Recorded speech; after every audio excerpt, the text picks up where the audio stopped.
Welcome students.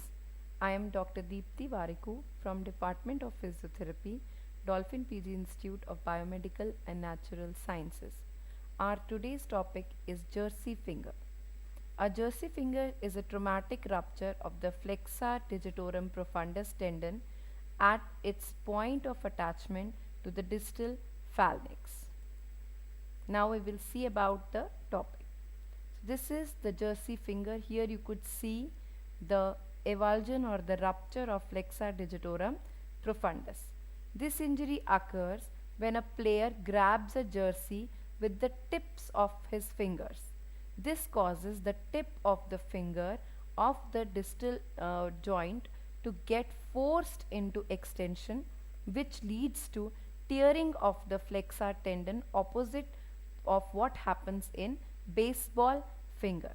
So this injury occurs in started to be occurring in American football when a player grabs another player's jersey. So from there we saw this injury in detail. So if we define the injury, it could be defined as the avulsion of the flexor digitorum profundus, that is the FDP, which can occur in any digit but is most commonly seen in the ring finger. This injury usually occurs when an athlete grabs an opponent's jersey and feels sudden pain or thrust at the distal phalanx of the finger. This thrust occurs due to the forceful extension as it is actively flexed.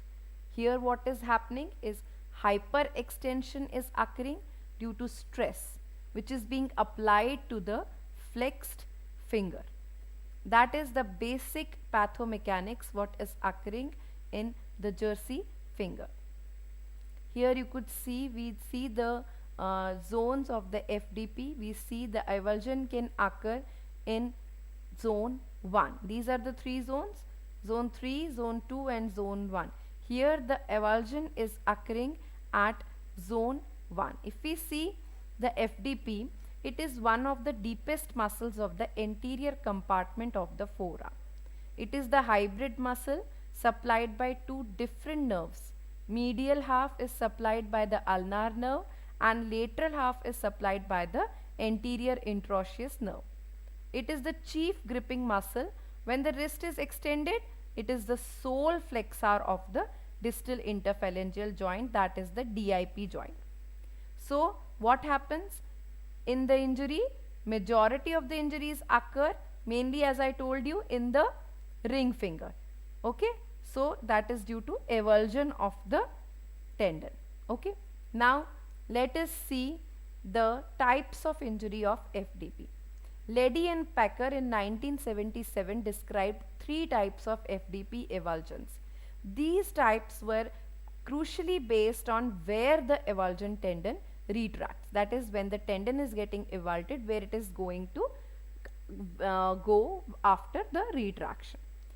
So the first type of injury is type 1 injury. Here the avulsed FDP tendon retracts into the palm, and here we need to know that when the tendon retracts, it does not take any bony fragment along with it.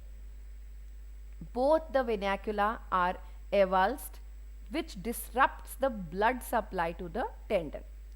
Early reattachment at the distal phalanx, that is less than 10 days में अगर हम कर लेते हैं reattachment, gives the best results. After 2 weeks, tendon elasticity decreases, preventing the tendon from reaching the distal phalanx. So in type 1 injury, management should start less than 10 days. Now type 2 injury of the tendon is when this is the most common type of FDP avulsions. Here what happens, the avulsed tendon retracts where the tendon is trapped by the FOS dissociation, FDS dissociation, जहाँ पर FDS यानी flexor digitorum superficialis dissociate होता है. The venacula are intact in such type of injury.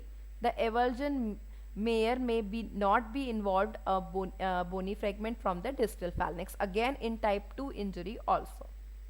Successful surgical repair may be delayed up to 3 months if needed because of the adequate tendon nutrition. Here also we see Venacula are intact, that means blood supply is being given properly to the tendon. Therefore, the prognosis will be good. Early repair is the treatment of choice to avoid impaired DIP involving the DIP tendon repair. Okay. Now early repair is the treatment of choice to avoid impairment of DIP joint motion and the tendon gliding, which we have to make sure that we see properly. Then the type 3 injury. Here a large bony fragment, which is mainly from the distal phalanx, prevents the retraction past the level of the A1 pulley. We all know that A1 pulley lies over the middle phalanx, so the retraction will be over it. The FDS blood supply remains intact and the tendon is nourished within the sheath. So treatment involves reduction and stabilization, which is important. Here in this diagrammatic representation, you could see the main three types of the injury in Jersey finger. Type 1, you can see the retraction is how it is occurring. Type 2, you could see, and type 3. So this is about the types of injuries. Now we go for diagnosis of your Jersey finger. Before that, the clinical presentations. Here the patient will be enabled to flex DIP joint actively. There will be pain. There could be ecchymosis and edema may present in some cases depending on the classification of the injury, whether it is type 1 injury, type 2 injury or the type 3 injury. Some people, you could see in some articles, you will see two more types of injury, that is they have further classified it as type 4 and type 5 injury. Type 4 has been classified as avulsion of the large bony fragments with an accompanying rupture of FDP tendon, and type 5 is the avulsion of the large bony fragments with distal phalanx avulsion as well. Now the diagnosis, if we talk about the diagnosis, physical examination has to be done. An X-ray is done properly to check the fractured segment. Then you could go for ultrasound to rule out fractures, whether it is present or not.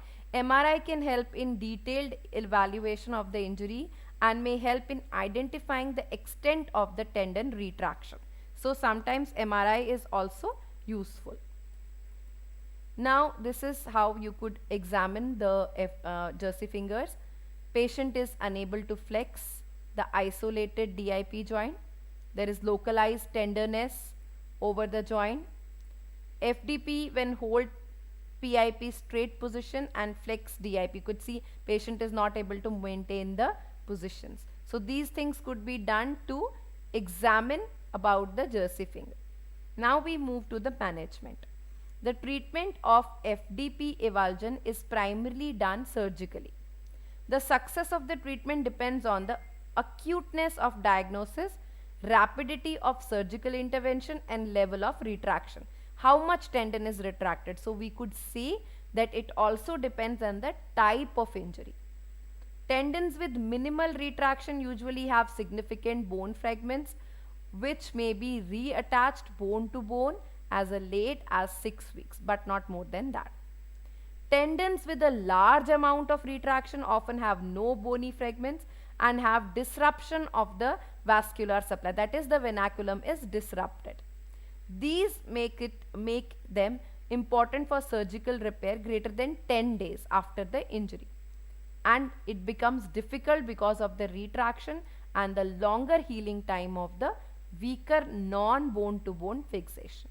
So before going into surgical repair, we need to know about which type of repair we have to consider. Basically 3 repairs are done, either arthrodesis, tenodesis or stage tendon reconstructions. So you could see here the repairing done in the Jersey finger. The Bunnell's pull-out suture technique is mainly used. Suture anchor is repaired and repair of the tendon with incorporation of the volar plate. It is mainly used there. Here you could see. Now we move to the rehabilitation protocol of the Jersey finger. So rehabilitation protocol of the Jersey finger, we will discuss it according to Broadsman and Lee. So the first is with secure bony repair. In first 10 days, as we have already seen in the flexor tendon repairs, the dorsal blocking splint is given where the wrist is kept at 30 degrees of flexion, the MCP at 70 degrees of flexion and PIP joints in full extension. Then gentle passive DIP and PIP joint flexion to 40 degrees. This has to be done within the dorsal blocking splint. Then the sutures will be removed at 10 days. Just get a, this is a look about the blocking splint for one digit in the Jersey finger. After 10 days to the coming next 3 weeks, place into a removable DBS with the wrist at neutral and MCP at 50 degrees flexion. Gentle passive DIP joint flexion at 40 degrees, PIP joint flexion to 90 degrees within DBS is used. Active MCP joint flexion to 90 degrees, active finger extension of IP joints within the dorsal blocking splint has to be given, and this all repetitions has to be given 10 repetitions per hour. After 3 weeks to 5 weeks, discontinue DBS, then active assisted MCP, PIP joint exercises are given, begin place and hold exercises. After the 5 weeks, strengthen and help in power grasping. Then strengthening and power grasping के बाद progress with activities of daily living. Begin tendon gliding exercises, continue passive range of motion exercises. If you have undergone a surgical management, which is most probable, then start off with scar massage, begin active wrist flexion exercises and extension exercises, and composite fist and flex wrist exercises. Then what we do it? First, tell the patient to make a fist, flex the wrist, extend the wrist and extend the fingers. This is the sequence of the exercises which you will have to tell the patient. So this is the rehabilitation protocol post-surgical rehab of Jersey finger according to Broadsman and Lee. I hope you all understood about the Jersey finger. We all know the Jersey finger is very crucial thing in sports injuries, and it needs a proper management to make a sports person fit in his own field. If there are any doubts or you need to ask any questions, you could WhatsApp me, call me or email me. Thank you so much. See you all in the next class. Bye bye for now.